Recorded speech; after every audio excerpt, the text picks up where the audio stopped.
بدر کے کارنامے سنا رہے ہیں، کیسے آسمان سے فرشتے آئے، کیسے مدد ہوئی، کیسے لوگ قید کیے گئے۔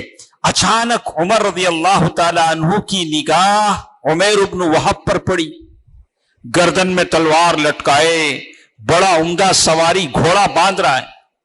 عمر رضی اللہ تعالی عنہ بڑے فراست والے آدمی تھے، بہت جلد معاملات کو سمجھ جاتے تھے۔ عمر رضی اللہ تعالی عنہ نے فرمایا، شیطان قریش واللہ ھذا کلب۔ عمر رضی اللہ تعالی عنہ نے کہا، عمیر ابن وہب جس کو لوگ وہ زمانے میں شیطان قریش کہتے تھے، قریش کا شیطان، اتنا خوفناک انسان تھے۔ اور جیسے عمر رضی اللہ تعالی عنہ نے کہا کہ واللہ ھذا کلب، یہ ایسا ہے اور یہ اچھی نیت سے نہیں آیا ہے۔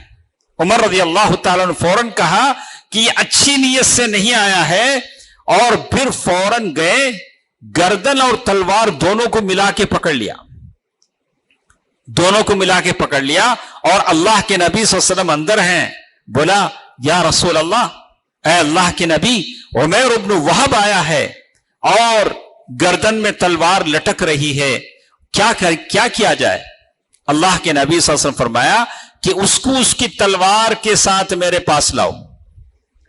اللہ کے نبی صلی اللہ علیہ وسلم نے عمیر بن وہب کو بلا بھیجا، اور حضرت عمر رضی اللہ تعالی عنہ نے ایک 10 انصاری صحابہ کو وہاں بٹھا دیا کہ اللہ کے نبی صلی اللہ علیہ وسلم کے اطراف رہیں، موقع نہ دیں عمیر بن وہب کو کسی طرح کا موقع کہ وہ لپک کر قتل کر سکے۔ لیکن اللہ کے نبی ہے کہہ رہے ہیں کہ نہیں نہیں، اسے آنے دو۔ اللہ کے نبی صلی اللہ علیہ وسلم نے دیکھا کہ عمر رضی اللہ تعالی عنہ ایسے پکڑے ہوئے ہیں گردن اور تلوار کے ساتھ۔ عمر رضی اللہ تعالی عنہ کے بارے میں آتا، بڑے لمبے، گھوڑے پر بیٹھتے تو پاؤں نیچے لگتے تھے، اتنے تناور۔ اللہ کے نبی صلی اللہ علیہ وسلم نے دیکھ کر کہا کہ عمر چھوڑو اسے، چھوڑو، آنے دو۔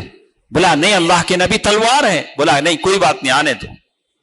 اللہ کے نبی صلی اللہ علیہ وسلم کے پاس پہنچا تو اللہ کے نبی صلی اللہ علیہ وسلم نے کہا کہ عمیر، پہلے اس نے سلام کیا، شام کا سلام، جیسے ہم لوگ سلام کرتے ہیں، گڈ مارننگ، گڈ ایوننگ، یہ کوئی سلام ہوتا ہے؟ ہاں، تو ہمارے پاس تو 24 گھنٹے گڈ ایوننگ ہے، گڈ مارننگ ہے۔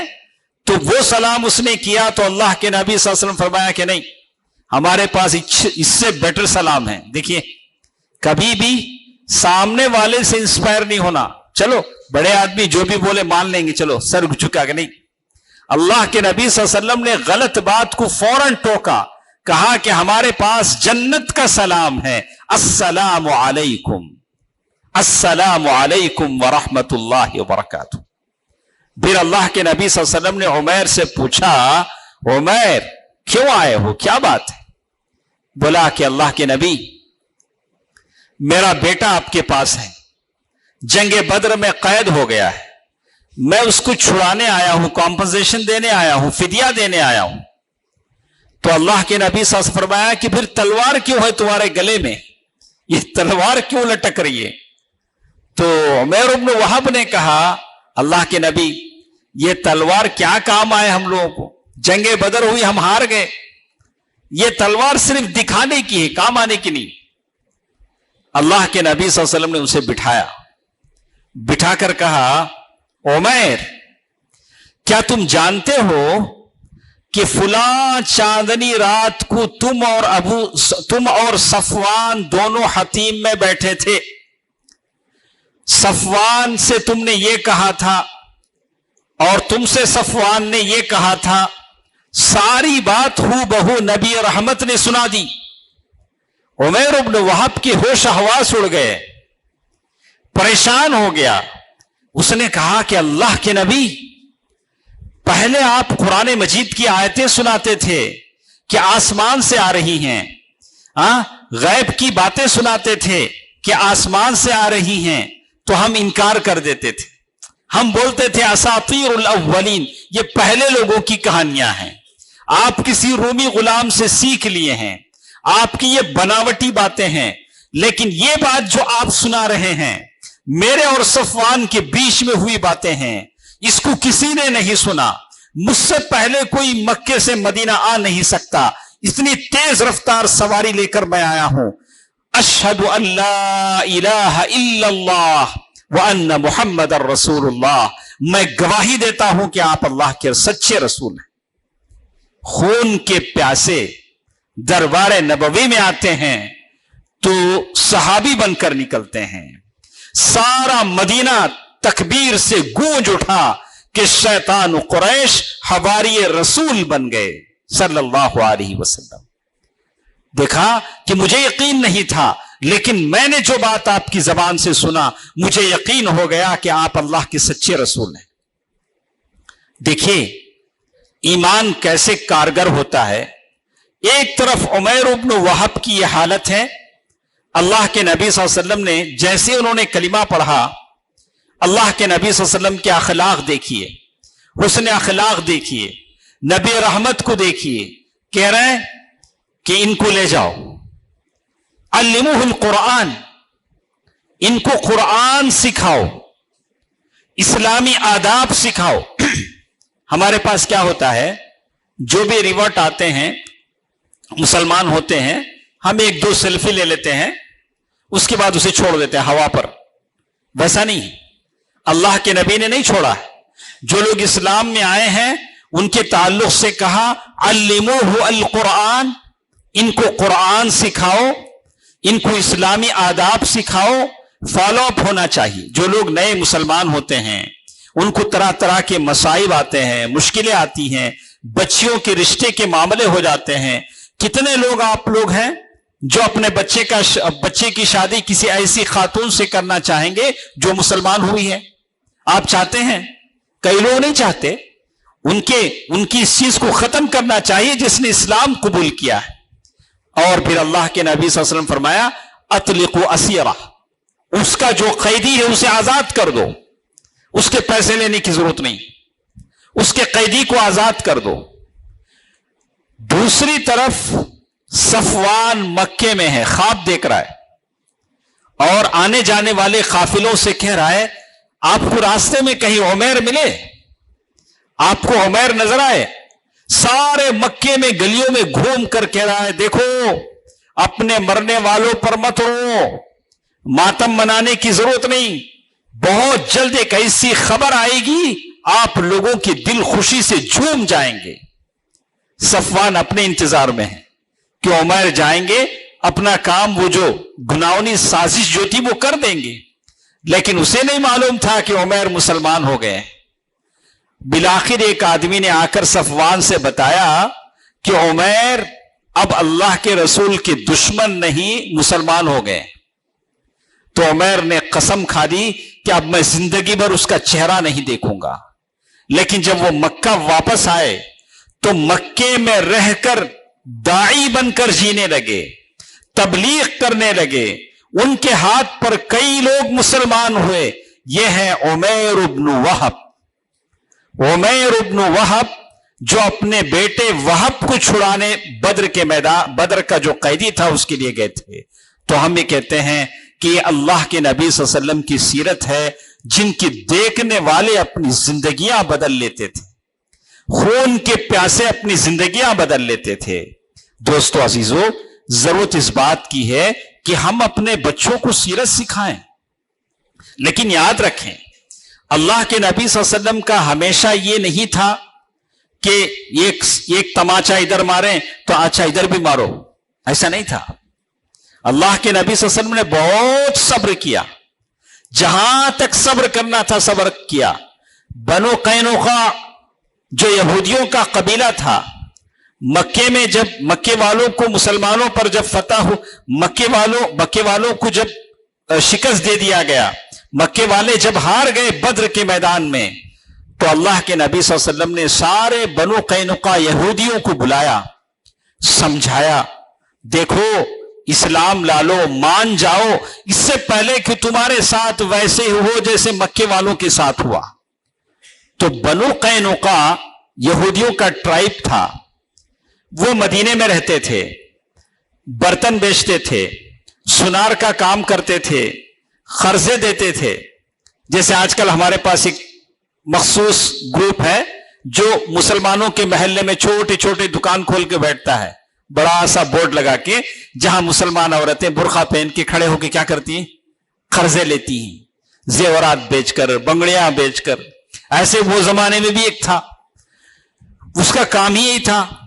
تو اللہ کے نبی صلی اللہ علیہ وسلم نے ان کو سمجھایا، اللہ سے ڈرو، توبہ کر لو، مسلمان ہو جاؤ. تو بنو قینقاع نے کہا کہ اے محمد صلی اللہ علیہ وسلم، آپ کو دھوکہ ہو گیا ہے. آپ نے مکے کے کافروں کو جو ہرایا وہ لوگ اناڑی قسم کے تھے. کیا تھے؟ اناڑی جیسے بولتے ہیں. آپ اگر ہم سے مقابلہ کریں یہودیوں سے تو آپ کو پتا چلے گا کہ ہم مرد ہیں. بنو قینقاع نے کہا. اللہ کے نبی صلی اللہ علیہ وسلم نے کیا کہا؟ انہوں نے کیا جواب دیا؟ پھر اللہ کے نبی صلی اللہ علیہ وسلم نے اس کا مزہ بھی چکھایا. اللہ کے نبی صلی اللہ علیہ وسلم جو چیز نصیحت سے نہیں بنتی تھی، اللہ کے نبی صلی اللہ علیہ وسلم نے پہلے نصیحت کی. آپ جب سیرت پڑھیں گے تو آپ کو معلوم ہوگا کہ یہودیوں نے جو مدینے میں بس گئے تھے کیسی کیسی حرکتیں کی. صحابہ کی ایک عورت ہے، انصار کی ایک عورت ہے، مال بیچنے کے لیے بنو قینقاع کے بازار میں گئی. ایک سنار کے پاس کچھ لینے گئی اور سنار نے کہا کہ ذرا اپنا چہرہ کھولو، ہم آپ کا حجاب کھولو، چہرہ دیکھنا چاہتے ہیں. ایک مسلمان عورت چہرہ کھول سکتی ہے؟ اپنا حجاب کھول سکتی ہے سوائے شوہر کے؟ شوہر اور یا اس کا باپ یا وہ رشتہ دار. عورت نے انکار کر دیا. وہ سنار ایسا تھا کہ اس نے عورت کا جو اوپر کا کپڑا تھا حجاب، پیچھے سے اس نے وہ کپڑا کسی میں باندھ دیا. خاتون جب اٹھی تو اوپر کا کپڑا نکل گیا. سارے لوگ ہنسنے لگے. لیکن وہاں موجود عورت نے جب ندا لگائی، آواز لگائی، دہائی دی، تو وہاں سے ایک انصاری صحابی گزر رہے تھے. ان کو غیرت آئی، انہوں نے فوراً اس سنار کو قتل کر دیا. پھر وہاں کے یہودیوں نے اس مسلمان کو قتل کر دیا. ایک طرح کا فتنہ ہو گیا، یہاں تک کہ جب اللہ کے نبی کو جب یہ بات معلوم ہوئی صلی اللہ علیہ وسلم، اللہ کے نبی صلی اللہ علیہ وسلم نے فوج کشی کی. 15 دن تک ان کے قلعے کا محاصرہ کرتے رہے، یہاں تک کہ ان کو مدینے سے نکال دیا، مدینے سے باہر کر دیا. ان کو اپنے گھر، اپنے تجارت، اپنے خاندان، یعنی اپنے قلعے چھوڑ کر مدینے سے باہر جانا پڑا. یہ اللہ کے نبی صلی اللہ علیہ وسلم کا اسلوب ہے. دونوں طریقے اللہ کے نبی صلی اللہ علیہ وسلم کے، جہاں تک ہو سکے نرمی کے ساتھ، تواضع کے ساتھ معاملہ حل ہو جائے. لیکن جب معاملہ حل نہیں ہوا تو اللہ کے نبی صلی اللہ علیہ وسلم نے سختی برتی. دوستو عزیزو، ساری بات کا خلاصہ یہ ہے کہ بہت ساری باتیں ہمارے ساتھ ہیں. میں آپ سے کہوں گا کہ ہم اللہ کے نبی صلی اللہ علیہ وسلم کی سیرت کو پڑھیں. اس سے اللہ کے نبی صلی اللہ علیہ وسلم کی محبت ہمارے دل میں پیدا ہوگی اور قرآن آپ کو سمجھ میں آئے گا، قرآن کی تفسیر سمجھ میں آئے گی. اس لیے کہ صاحب تفسیر اللہ کے نبی صلی اللہ علیہ وسلم ہے. کان خلقہ القرآن. اللہ جب آپ قرآن کی تفسیر سمجھنا چاہیں تو اللہ کے نبی کی سیرت اور اخلاق کو پڑھیے صلی اللہ علیہ وسلم. اللہ تعالیٰ سے دعا ہے کہ اللہ تعالیٰ ہم تمام کو توفیق دے کہ ہم اللہ کے نبی صلی اللہ علیہ وسلم کے حیات طیبہ کو پڑھیں، آپ کے اسوہ حسنہ کو اپنائیں، آپ کے نقش قدم پر چلیں. یا اللہ ہم تمام کو اللہ کے نبی صلی اللہ علیہ وسلم کے ہاتھوں حوض کوثر کا پانی نصیب فرما. یا اللہ اللہ کے نبی صلی اللہ علیہ وسلم کی شفاعت کبریٰ ہم تمام کو نصیب فرما. یا اللہ جتنے مسلمان موجود ہیں تمام کی پریشانیوں کو دور فرما، ان کی روزی روٹی میں برکت عطا فرما، دنیا اور آخرت کی بھلائیاں عطا فرما. ہم میں سے جو بیمار ہیں، تکلیف میں ہیں، یا اللہ ان کی بیماریوں کو، تکلیف کو دور فرما. جو پریشان ہیں ان کی پریشانیوں کو دور فرما.